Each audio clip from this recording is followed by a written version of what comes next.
नमस्कार, आप देख रहे हैं नेशन लाइव। जैसा कि जान रहे हैं कि बिहार पंचायत चुनाव संपन्न हो चुका है और अभी कुछ महीनों में पटना नगर निगम और नगर परिषद के भी चुनाव होना है। आज हम फुलवारी शरीफ पे हैं और फुलवारी शरीफ के हमारे साथ में कैंडिडेट है उप सभापति के लिए नौशाद आलम। हम आपको बता दें, नौशाद आलम एक पेशे से बिजनेसमैन हैं और ये कई वर्षों से लगातार अपने सामाजिक कार्य के वजह से ये अपने जनता के बीच में रहते हैं। जनता का प्यार हमेशा इनको मिलते आ रहा है और इस बार जनता की मांग पर इस बार ये चुनाव मैदान में है और उप सभापति के पद में ये इस बार चुनावी रणनीति बनाकर ये चुनाव मैदान में है और जनता के बीच में सेवा करना चाहते हैं। हमारे साथ में मौजूद है नौशाद आलम जी। हम इनसे खास बातचीत करेंगे कि आखिर इनको कहाँ से इच्छा जगी कि ये राजनीति में आए, चूँकि इनका फील्ड अलग है, क्यों राजनीति करना चाहते हैं, कहाँ से प्रेरणा मिली, ये पूरी जानकारी हम नौशाद जी से लेंगे। जी, मेरा नाम मोहम्मद नौशाद हुआ। मैं फुलवाड़ी का वासी हूँ और मुझे प्रेरणा यहाँ से मिली है कि जितना भी योजना आता है वो योजना लोगों में नहीं पहुँच पाता है, जो कि पहुँचना चाहिए। तो उसके लिए हम सोच रहे हैं कि ऐसा कोई ये हो जिसके कारण ये योजना उन लोग के पास पहुँच जाए। तो जब तक किसी कुर्सी पर बैठेंगे नहीं, जब तक किसी पोस्ट पर बैठेंगे नहीं, हम कुछ भी नहीं कर सकते हैं। और यहाँ की स्थिति इतनी ख़राब हो गई है दिन ब दिन। देखिए, बच्चे लोग का स्थिति यह है कि हर दिन कोई रोड पे बैठ के कॉरेक्स, ये मतलब जितना गलत चीज़ का ये है वो लोग सेवन करते हैं और सारे चौक चौराहे पर हो गया है। मेरा पहला फोकस यही होगा कि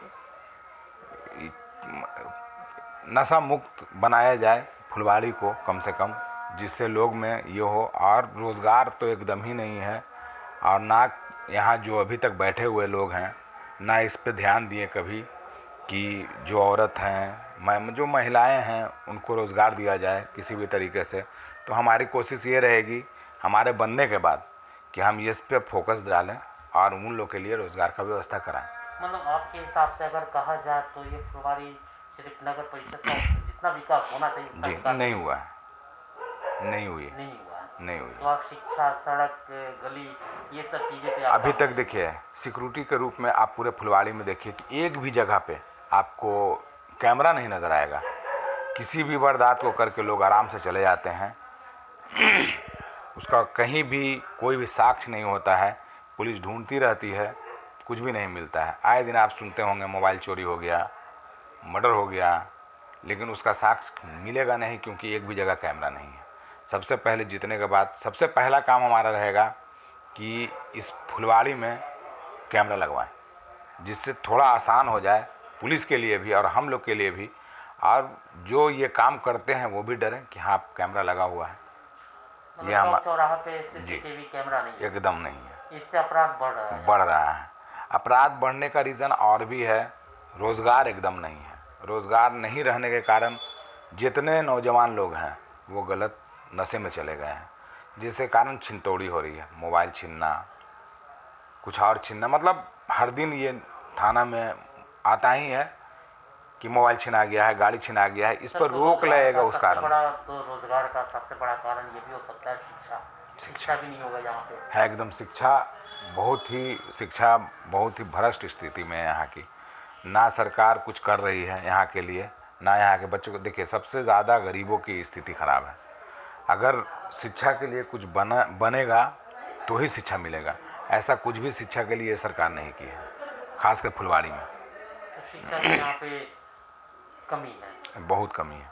सर हम आपसे एक चीज़ और अहम सवाल लेना चाहेंगे। जी। आप पिछले देख रहे हैं कि 2 सालों से पूरा देश, पूरा वार्ड, पूरा पंचायत, पूरा नगर, पूरी एक एक गली, मतलब एक एक जगह कोरोना काल से जूझ रहा है और महामारी से जूझ रहा है। जी। तो उस कोरोना काल में हम जानना चाहेंगे कि आपके द्वारा अपने वार्ड में, अपने फुलवारी शरीफ में क्या क्या सर ऐसे सराहनीय कार्य किए गए, थोड़े से जानकारी लेना चाहिए। देखिए, जहाँ तक हमसे हो सका मैंने अनाज वितरण किया, मैंने कंबल दिया।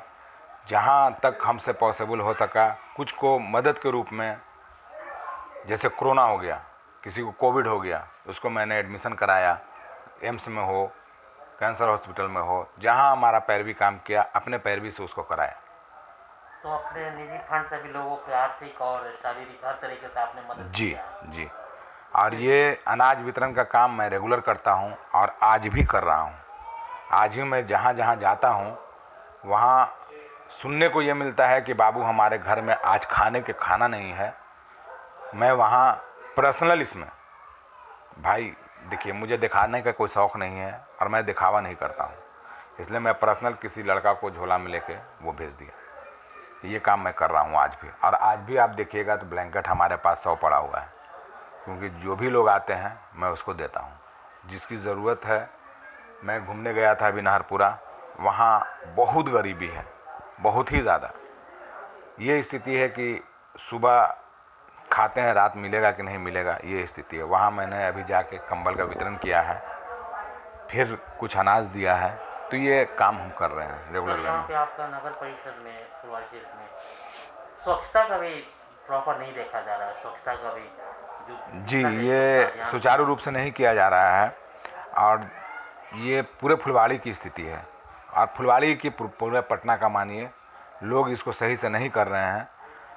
अब पता नहीं क्यों नहीं कर रहे हैं। और एक दिन में भी देखते हैं कि कहीं अगर हो रहा है लेकिन कम पैमाने पर हो रहा है। इसकी ज़रूरत है, कुछ आदमी बढ़ाना होगा। साफ़ सफाई की ज़रूरत है। हर जगह आप देख रहे होंगे मकान पर लगा है एक कोड कि भाई कूड़ा आपके घर से ले जाया जाएगा, लेकिन कहीं भी कोई भी आते नहीं, फॉलो नहीं होता, आते ही नहीं। सर, तो आप जब जीतेंगे, क्योंकि आप लगातार आप सामाजिक कार्य करते आ रहे हैं जी, जनता के बीच में, तो क्या लगता है जनता इस बार आपको इनाम के बदले में ये जो पद पर आप आ रहे हैं, ये इंशाअल्लाह पद मिलेगा आपको? इंशाअल्लाह उम्मीद है पूरी। जनता के मांग पे ही हम हैं और जहाँ जहाँ जा रहे हैं वहाँ अपार भीड़ मिल रही है, अपार सहमति मिल रही है कि हाँ इस बार बदलाव ज़रूरी है, बदलेंगे। और पहली बार इस बार ऐसा हुआ है कि जो जनता चुनेगी। इससे पहले जनता चुनती नहीं थी, लेकिन पहली बार ऐसा हुआ है जो चेयरमैन, वाइस चेयरमैन और वार्ड पार्षद 3 को ही जनता चुनेगी।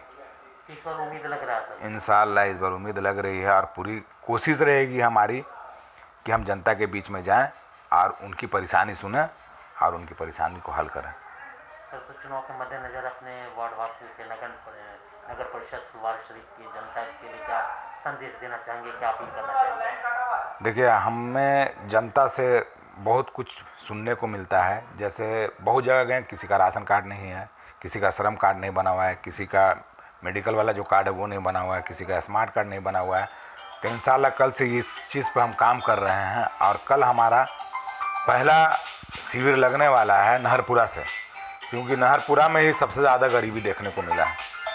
तो इंशाअल्लाह कल से हमारा काम वहाँ हो रहा है। वहाँ पे कैंप लगा के जी, कैंप लगा रहे हैं, शिविर लगा रहे हैं और कल से इंशाअल्लाह काम चलेगा वहाँ से। और ये सिर्फ उसी वार्ड में नहीं होगा, ये यहाँ 28 वार्ड है। इस 28 वार्ड में हम हर 2 दिन या 3 दिन पे मेरा शिविर लगने जा रहा है। अरे कोशिश रहेगा कि जनता के बीच में जो उस टाइप के गरीब लोग हैं उन पर पहुँच जाए। तो फुली आपने जनता के बीच अपने आपको समर्पित कर दिया? जी, एकदम कर दिया है। और इंशाअल्लाह अगर हम जीत गए तो मुझे कमाने का शौक़ नहीं है और मुझे बहुत ज़्यादा पैसा नहीं चाहिए, मुझे जनता का प्यार चाहिए और इसलिए मैं उठा भी हूँ। और अगर मैं जीता तो मैं करूँगा। हमारे साथ में खास बातचीत में उप सभापति के प्रत्याशी, भावी प्रत्याशी नौशाद आलम जी फुलवारी शरीफ नगर परिषद से हमारे साथ में खास बातचीत कर रहे थे। जैसा कि बता रहे थे कि ये इनको पैसे की कोई ज़रूरत नहीं है, ये जनता के बीच में रहते हैं। ऊपर वाले ने इनको इतना दिया है कि ये अपने निजी फंड से हमेशा गरीबों की सेवा करते आ रहे हैं और करते रहेंगे। जैसा कि इन्होंने बताया कि कोविड के दरमियान भी जनरली ऐसे भी अगर कोई इनका सिर्फ एक ही ये उद्देश्य रहता है, कोई भूखा ना रहे।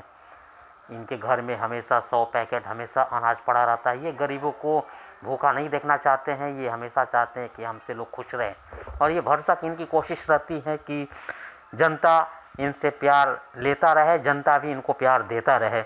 ये बस इसी मंशा के साथ में इस बार उपसभापति के लिए चुनाव मैदान में है और जनता इनको ज़रूर इनाम के बदले में इस बार उपसभापति के पद पे नियुक्त करने जा रही है। जैसा कि इन्होंने खास बातचीत किया है और दावा भी कर रहे हैं, क्योंकि ये जनता के बीच में रहते हैं।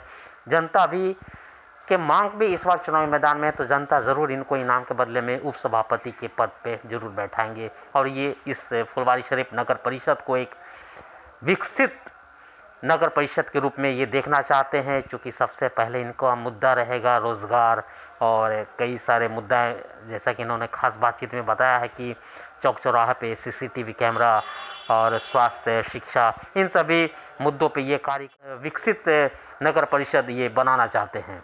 तो देखने के लिए बने रहिए हमारे साथ में, तब तक के लिए नमस्कार।